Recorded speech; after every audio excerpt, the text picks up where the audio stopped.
आजादी के रणबांकुरों की क्रांति कथा के जाने पहचाने और अनजाने पन्ने, सभी अमर बलिदानियों की प्रेरक कथाएं।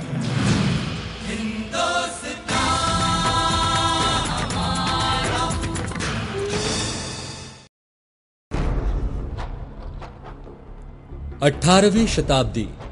हिंदुस्तान में ईस्ट इंडिया कंपनी का प्रभुत्व बढ़ता जा रहा था।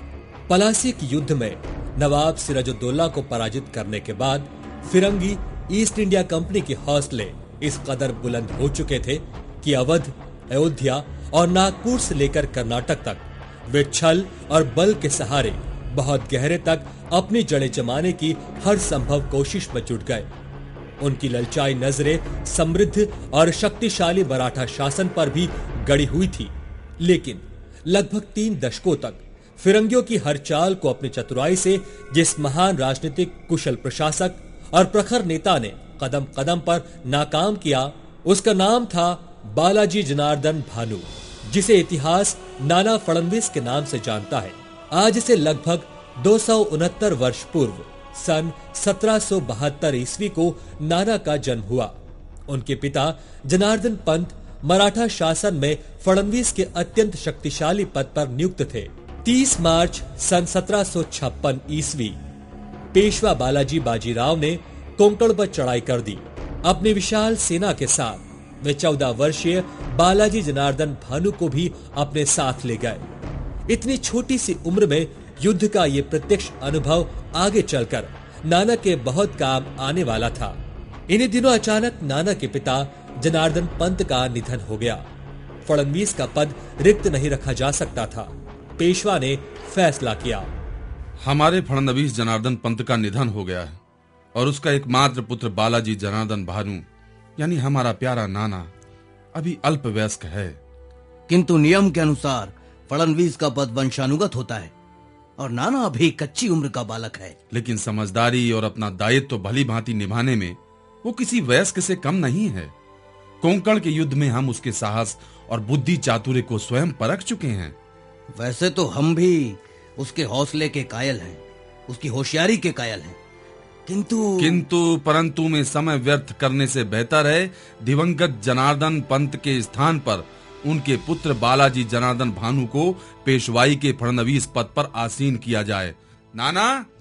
जी श्रीमंत। बेटे, कभी इस आसन पर तुम्हारे पिता बैठा करते थे। आज से फडणवीस के इस आसन पर, उनके इस स्थान पर तुम बैठा करोगे। आज से तुम नाना फडणवीस के नाम से जाने जाओगे। हमें विश्वास है नाना, तुम ये महत्वपूर्ण जिम्मेदारी पूरी तरह से निभाओगे। पेशवा के विश्वास का मान रखते हुए नाना फडणवीस ने मराठा शासन की समृद्धि में अपना जबरदस्त योगदान देना आरंभ किया। साथ ही अन्य पड़ोसी राज्यों के साथ व्यापारिक और कूटनीतिक संबंधों में भी नाना ने गहन रुचि लेना आरंभ कर दिया। यही कारण था कि पेशवा ने श्रीरंगपट्टम की ऐतिहासिक यात्रा में नाना को विशेष रूप से अपने साथ ले जाना आवश्यक समझा। श्रीरंगपट्टम से लौटे 1 वर्ष भी ना बीता था कि नाना को गहरे संताप से गुजरना पड़ा। उनके इकलौते बेटे का अल्प अवस्था में निधन हो गया। विषम दुख से पार पाने के लिए नाना अपनी शोक संतप्त पत्नी और माता के साथ गोदावरी तट पर बसे पुण्य क्षेत्रों की यात्रा पर निकल पड़े। नाना साहब, पेशवा ने मुझे आपके पास भेजा है। वे जानना चाहते हैं आपकी तीर्थ यात्रा कब तक पूर्ण हो जाएगी। हमारी इच्छा यहाँ से गंगा जी की ओर जाने की है। क्या? यहाँ से गंगा जी? लेकिन पेशवा तो। क्या? पेशवा कुशल से तो हैं? जी, पेशवा कुशल पूर्वक है नाना साहब, पर शायद आपको सूचना नहीं मिली। ईरान से अहमद शाह अब्दाली भारी फौज लेकर देश की उत्तरी सीमा तक आ पहुंचा है। ओह! और दिल्ली के मुगल बादशाह ने पेशवा से फौजी मदद मांगी। पेशवा अपने चचेरे भाई सदाशिवराव भाऊ के साथ आपको उस हमलावर से मोर्चा लेने पानीपत भेजना चाहते हैं। बताइए, उन्हें क्या उत्तर दूं? यही कि पेशवा की आज्ञा सरमाथे है। मातृभूमि की रक्षा का पुण्य किसी तीर्थ यात्रा के पुण्य से कम नहीं। मैं इसी घड़ी पेशवा से मिलने चल रहा हूं। चलो। सन 1761 के पानीपत युद्ध में सदाशिवराव भाऊ की मराठा सेना को भारी पराजय का मुंह देखना पड़ा। इसी वर्ष पेशवा बालाजीराव 24 जून को स्वर्ग सिधार गए। सतारा के राजा छत्रपति ने दिवंगत बालाजी के पुत्र माधवराव को विधिवत पेशवा घोषित किया और बालाजी राव के भाई रघुनाथ राव उर्फ राघोबा को अवयस्क माधव जी का संरक्षक बना दिया। राघोबा बेहद महत्वाकांक्षी था। वह स्वयं पेशवा की गद्दी पर आसीन होना चाह रहा था। वो तुरंत ही अपने इस अभियान में जुट गया। पेशवा का पद संभालने वाले में योग्यता होनी चाहिए, राजकाज और सेना संचालन का पर्याप्त अनुभव होना चाहिए। बोलो, मुझसे ज्यादा युद्ध का अनुभव माधवराव में है क्या सोचकर सतारा के छत्रपति ने माधवराव को पेशवा की गद्दी सौंप दी? क्या आप इतने विशाल मराठा साम्राज्य की बागडोर एक नौसिखिए नादान नासमझ बच्चे के हाथ में सौंपना उचित समझते हैं, जबकि ना उसे शासन के कामकाज की समझ है और ना युद्ध का रत्ती भर अनुभव? वाह, क्या खूब! इतनी विशाल, इतनी महान पेशवाई और उसका संचालन किसके हाथों में? एक 17 साल के मासूम माधवराव पेशवा और दूसरे कुल जमा 19 बरस के नाना फडणवीस के हाथों में। मराठा साम्राज्य ना हुआ, बच्चों का खेल बन गया। रघुनाथ राव किसी भी कीमत पर पूना की गद्दी हथियाना चाहते थे, लेकिन उनकी इस इच्छा के आगे एक बड़ी रुकावट थे पेशवा माधवराव के बाल सखा और अत्यंत विश्वास पात्र नाना फडणवीस। दांव पेच भिड़ाकर नाना को फडणवीस के पद से हटा दिया गया, किंतु नए पेशवा माधवराव को जैसे ये सूचना मिली, उन्होंने पूरी सख्ती के साथ इस कार्रवाई को निरस्त करते हुए नाना को फिर से फडणवीस के पद पर नियुक्त कर दिया। इससे रघुनाथ राव तिलमिलाकर रह गए। देखो, इसे कहते हैं लड़कपन। माधवराव ने बिना आगे पीछे सोचे केवल अपनी बचपन की दोस्ती निभाने के लिए हमारे सारे किए कराए पर पानी फेर दिया। उस कल के छोकरे नाना को फिर से फडणवीस बनाकर हमारे सर पे लाद दिया। बोलो, अब इसे क्या कहोगे? बचपना, जिद, बालहट और क्या? मान गए हम तुमको नाना, ऊपर से मासूम और भीतर से इस कदर सयाना। यकीनन अपने बचपन की दोस्ती का वास्ता दे देकर, वफादारी और हमदर्दी का दम भर भर कर, और उससे भी ज्यादा मेरे उचित विरोध को बगावत का अनुचित रंग देकर इस नाना ने फिर से फडणवीसी हासिल कर ली है। और यही नहीं, पहले से कहीं ज्यादा अख्तियारात भी हासिल करने में कामयाब हो गया। ये चतुर चालाक नाना। ज्यादा अख्तियारात मतलब? पेशवा राज अब से सब आमदनी और खर्च की पूरी जांच पड़ताल वही करेगा। बाप रे! जितने घपले हुए हैं, जितने घोटाले हुए हैं, उन सब की नए सिरे से जांच करेगा, वो भी बहुत सख्ती से। ये क्या हो रहा है राव साहब? इस तरह तो हम कहीं के ना रहेंगे। कच्ची गोलियां नहीं खेली है हमने। बहुत भारी पड़ेगा नाना को हमारे मामले में टांग अड़ाना। छक्के ना छुड़ा दिए ना तो मेरा नाम भी रघुनाथ राव नहीं।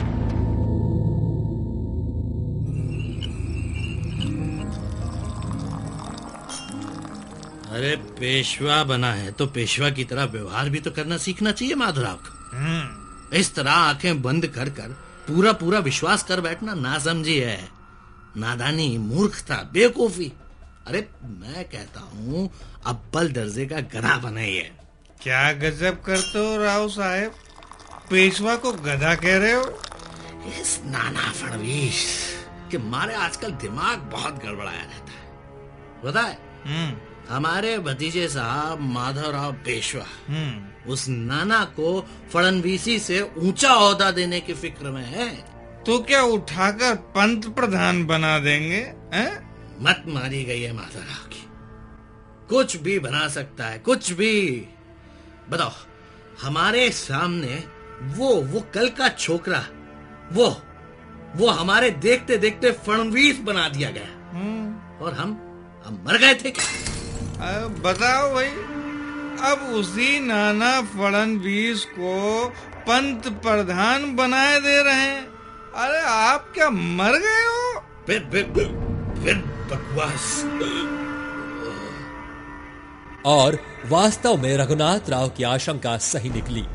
नाना फडणवीस के दृढ़ इच्छा शक्ति, अदम्य साहस और अद्भुत कार्य कुशलता ने पेशवा माधवराव को पहले ही प्रभावित कर लिया था और बाद में जो अतिरिक्त जिम्मेदारियां सौंपी गई, नाना फडणवीस ने उसे जिस कर्मठता से निभाया, इसे देखते हुए 10 वर्ष की अवधि में पेशवा ने उन्हें फडणवीस से पंत प्रधान यानी प्रधानमंत्री बना दिया। तो अंग्रेजों ने इसे अपने विस्तारवाद के लिए एक बहुत बड़ा खतरा समझा। मराठा साम्राज्य को किसी भी तरह कमजोर करने की तरकीबें अमल में लाने का सिलसिला शुरू हो गया।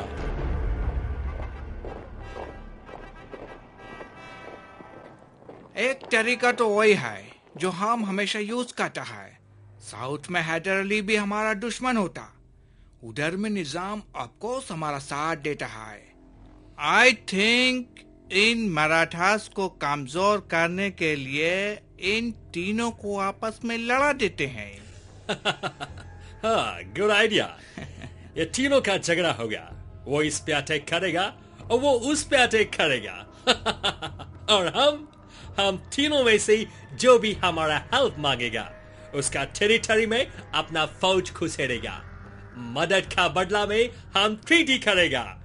एक बार हम जिसका टेरिटरी में घुस गया तो वहां से बाहर नहीं जाएगा, वहीं जम जाएगा। हमारा मैन पॉलिसी ये होता। You see, those Marathas, Nizam and Hyder Ali, all these three are big powers. अगर ये तीनों कभी यूनाइट हो गया तो साउथ से हमको उखाड़ फेंकेगा। That's why we have to stick to this policy. तीनों को आपस में भिड़ाते रहो, एक को दूसरा का खेला भड़काते रहो।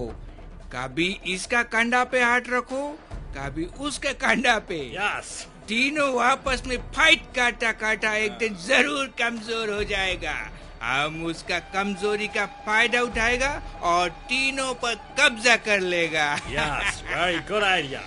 और हमको वेस्टर्न कोस्ट में अपना अड्डा मजबूत करने को मांगता है। Yes. मराठास के पास में शास्त्री का आइलैंड है, वो सही का एरिया है, एंड गुजरात का बहुत बड़ा एरिया है। कोई बहाना से हम मराठास को फंसाना मांगता, उनको कोई ट्रीटी में उलझाना मांगता, फिर बदला में 18 एरिया कैसा भी तरीका से अपने कब्जे में करने को। I agree. एक और बात, ये मराठा बहुत एम्बिशियस लोग हैं। They want to extend their territory. ये लोग अपने टेरिटरी को बढ़ाना मांगता है। Oh yes. Earlier they attacked Bengal, and only few years back they captured the whole Punjab region by defeating the Afghans. I think इसको अब दूसरा रीजन की तरफ बढ़ने से रोकना मांगता, इसको अपने ही रीजन में फंसा देना मांगता। Yes, उसका वास्ते हमको मराठास में फूट डालना मांगता, मराठास को आपस में लड़वाना मांगता। Oh, don't worry, I have an idea. Madhavrao Peshwa का एक अंकल है, Raghuba. Raghuba is damn ambitious to become Peshwa himself. I am sure we can use this Raghuba as our secret agent in Maratha's stronghold. This Raghuba is the man who chased the Afghans from Indian territories. I see, बहादुर है। और दगाबाज भी है.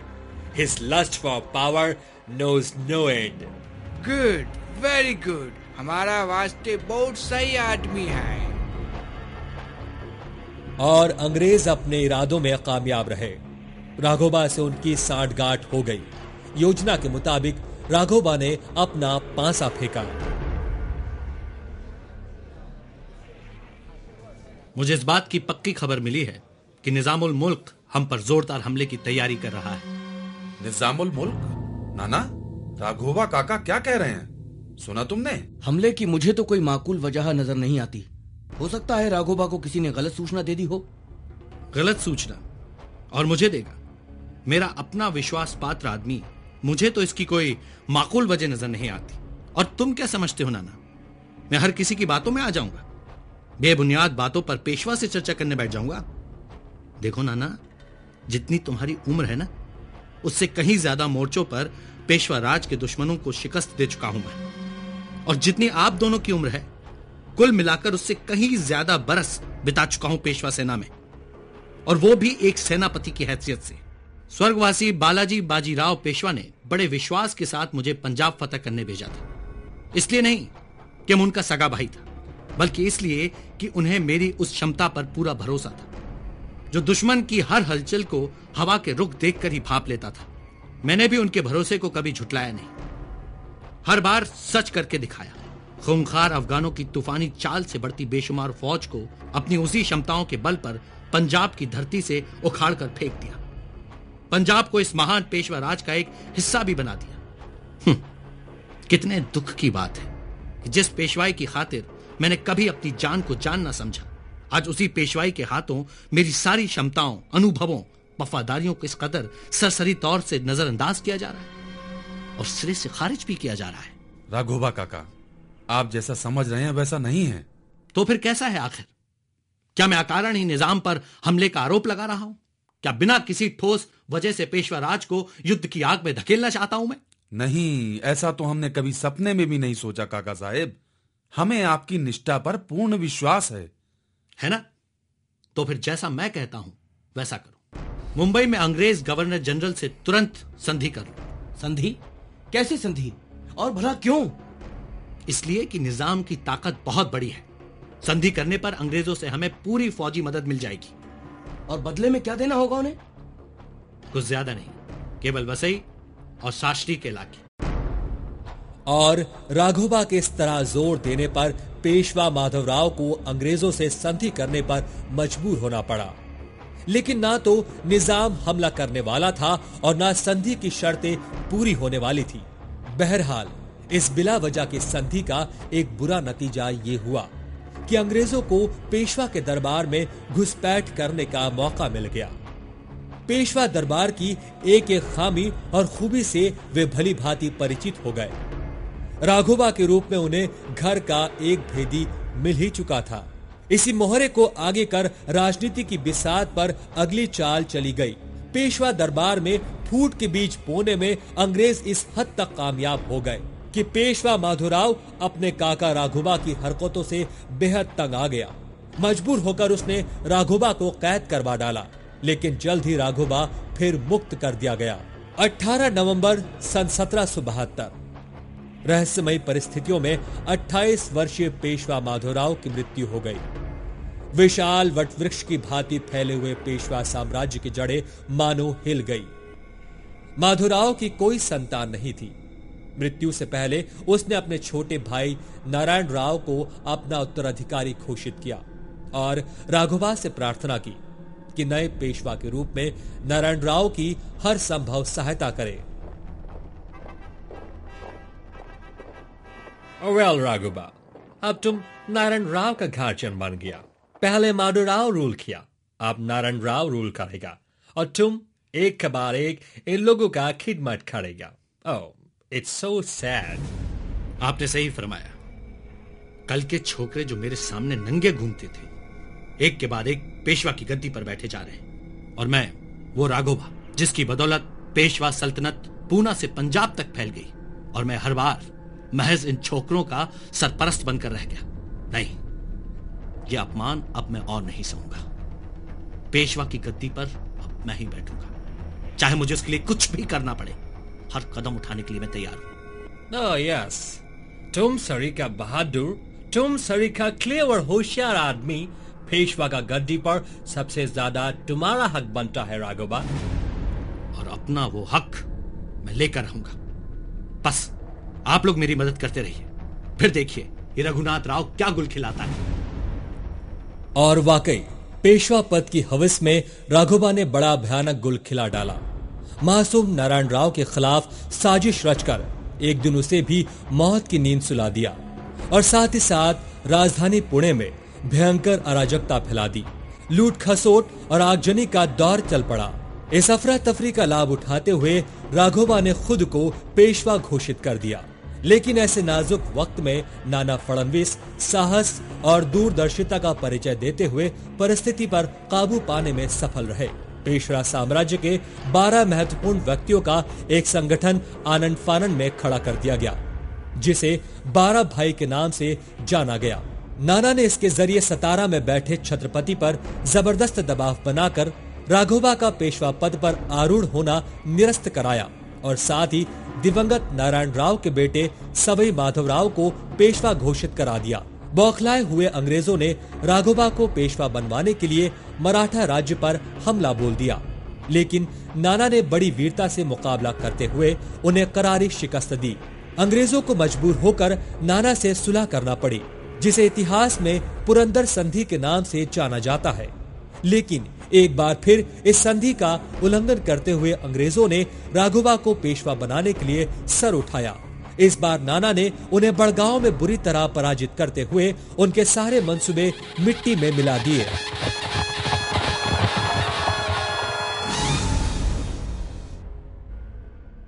नाना फडणवीस हमको दो बार बुरी तरह शिकस्त दिया है। एंड यू नो, अब वो फ्रेंच एम्बेसडर सेंट ल्यूबिन को पुनः इनवाइट किया है। हमारा खिलाफ फ्रेंच फौजों का मदद लेने को मांगता है। नो नो नो नो, हम ये टॉलरेट नहीं करने को सकता। Raghoba, why you are silent? तुम कुछ बोलता क्यों नहीं हो? क्या बोलूं सर? इस सारे फसाद की जड़ वही नाना फडणवीस है। जब तक वो मौजूद है, आप लोगों के कदम मराठा राज पे जम पाना एकदम नामुमकिन है सर। तो हम उस फसाद का जड़ को उखाड़ के फेंक देगा। अंग्रेज नाना फडणवीस को किसी भी कीमत पर अपने रास्ते से हटाने की जी जान से कोशिश करते रहे, और उधर नाना फडणवीस राजनीति की इस बिसात पर एक से बढ़कर एक अनूठी चाल चलते हुए अंग्रेजों की हर कोशिशों को नाकाम करते चले। अंग्रेजों को पूरी तरह अलग थलग करते हुए उन्हें एकदम लाचार बना देने की जबरदस्त योजना के तहत नाना ने निजाम, हैदर अली, पुर्तगाली, डच, फ्रेंच और जंजीरा के सिद्दी नवाब को अपने साथ मिला लिया। मुगल बादशाह की रजामंदी से एक भव्य और शक्तिशाली राज्य संघ कायम कर डाला। आखिरकार अंग्रेजों ने हार मानकर सालबाई की प्रसिद्ध संधि पर दस्तखत कर दिए।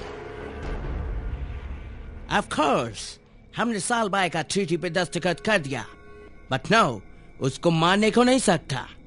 हम मौका देखकर फिर कोई नया चाल चलेगा। As you know, Maratha empire का 4 लोग बहुत मजबूत है। अंडरस्टूड? ग्वालियर का सिंधिया, इंदौर का होलकर, नागपुर का भोसले एंड गुजरात का गायकवाड़ ब्लैडी। ये चारों पूना का पेशवा का वफादार लोग हैं। एक बार इनको अपना साइड में मिला लिया तो समझो पेशवा का पावर मिट्टी में मिल जाएगा। अंग्रेजों का ये सोचना एक तरह से सही भी था। जिन 4 मजबूत खंभों पर पेशवा साम्राज्य टिका हुआ था, उनमें से किसी एक का भी कमजोर होने का सीधा अर्थ था मराठा साम्राज्य का पराजय। अंग्रेजों ने किसी तरह माधवराव सिंधिया को अपने पक्ष में कर लिया। उसकी महत्वाकांक्षाओं को इस कदर जगाया कि वो मुगल सम्राट आलमगीर द्वितीय पर हमला कर बैठा। नाना से भी उसका मनमुटाव हुआ, लेकिन आखिरकार अंग्रेजों से ही मिले एक के बाद एक धोखों ने उसकी आंखें खोल दी। इसी दौरान निजाम ने मराठों के खिलाफ हथियार उठा लिया। नाना के नेतृत्व में मराठा फौजों ने उसे करारी शिकस्त दी। सन 1795 में खरडा की लड़ाई के बाद शांति स्थापित हुई, लेकिन तभी पेशवा माधवराव ने आत्महत्या कर ली। एक बार फिर पेशवा की गद्दी के लिए उत्तराधिकारी का संघर्ष छिड़ गया। साथ ही अंग्रेजों के बहकावे में आकर इंदौर का होलकर माधवजी सिंधिया से भिड़ गया। कभी अपनी एकता और संगठित शक्ति के लिए जाने जाने वाला मराठा मंडल का अस्तित्व खतरे में पड़ गया। गायकवाड़ और भोसले अंग्रेजों के इशारों पर मराठा मंडल से अलग हो चुके थे। नाना ने आने वाली विपत्ति का अंदाजा लगाते हुए माधवजी सिंधिया से कहा, माधव जी, अंग्रेजों को इस साम्राज्य में पैर रखने की जगह नहीं मिलनी चाहिए। अगर उन्हें पैर रखने की जगह मिल गई तो सारा देश खतरे में पड़ जाएगा। मैं आपकी बात से सहमत हूं नाना साहेब, लेकिन क्या किया जाए? मराठा मंडल के जिन 4 स्तंभों पर देवा की रक्षा का दारोमदार था, अंग्रेज उसमें सेंध लगा चुके हैं। दूसरों की क्या कहूं, खुद मैंने भी उनके बहकावे में आकर सम्राट शाह आलम पर हमला कर डाला। एक तरह से उन्हें बंदी बनाकर वारेन हेस्टिंग्स के हौसले बढ़ा दिए। कल तक जो अंग्रेज मुगल सम्राट के आगे सिर झुकाते थे, उन्हें खिराज देते थे, आज सम्राट की खुलेआम अवहेलना करते हैं, उन्हें खिराज देना बंद कर चुके हैं। मुगल सम्राट भारत की एकता का प्रतीक है। इन बुरी परिस्थितियों में हमें उनके हाथ मजबूत करने चाहिए। तुम मेरा संदेश लेकर जाओ, मुगल सम्राट को हर सहायता का आश्वासन दो। यही नहीं बल्कि गवर्नर जनरल वॉरेन हेस्टिंग्स पर जोर डालकर सम्राट को पहले की तरह खिराज अदा करने पर मजबूर करो। लेकिन ऐसा कुछ होने से पहले ही हालात ने तेजी से करवट बदली।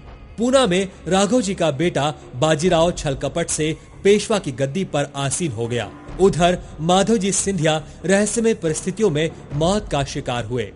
नाना फडणवीस को अंग्रेज पहले ही अपना जबरदस्त शत्रु मानते थे और इन बदले हुए हालात में उन्हें सुनहरी मौका मिल गया कि अपने रास्ते के इस कांटे को हमेशा हमेशा के लिए दूर कर डाले। निकम्मा और घोर विलासी बाजीराव पेशवा तो पहले ही उनके हाथों कठपुतली बना हुआ था। अंग्रेजों के शह पाकर खुलेआम नाना को तरह तरह से अपमानित और प्रताड़ित करने पर आमादा हो गया। उसके आदेश पर नाना को कैद कर लिया गया। हर ओर से हताश और निराश नाना फडणवीस ने आखिर 13 मार्च सन 1800 में अपनी आंखें हमेशा के लिए मूंद ली। नाना फडणवीस एक कुशल प्रशासक और कुशल योद्धा होने के साथ ही अत्यंत दूरदर्शी थे। अपने इन्हीं गुणों के कारण वे प्रबल झंझावातों के बावजूद मराठा साम्राज्य और पेशवाई की आजीवन सुरक्षा करने में कामयाब रहे थे। अपनी अदम्य राष्ट्रभक्ति, राजनीतिक सूझबूझ और अद्भुत दूरदर्शिता के लिए नाना फडणवीस इतिहास के पन्नों में अमर हो गए। मान का भान स्वाभिमान का, देशभक्त रक्त तप्त भक्त प्राणदान का, अधीर मन अधीर तन लब्ध वेग बाण का, भय विहीन लक्ष्यलीन प्रवास है प्रयाण का। सुराज्य हो स्वराज्य हो, ध्यास है ये प्राण का, ध्यास है ये प्राण का, ध्यास है ये प्राण का। दिल मिलाया दम्भ जो विरोध जन्म ले रहा, कुचल दिया था स्वाभिमान जिंदा फिर से हो रहा। जननायक स्वाधीनता संघर्ष की महागाथा।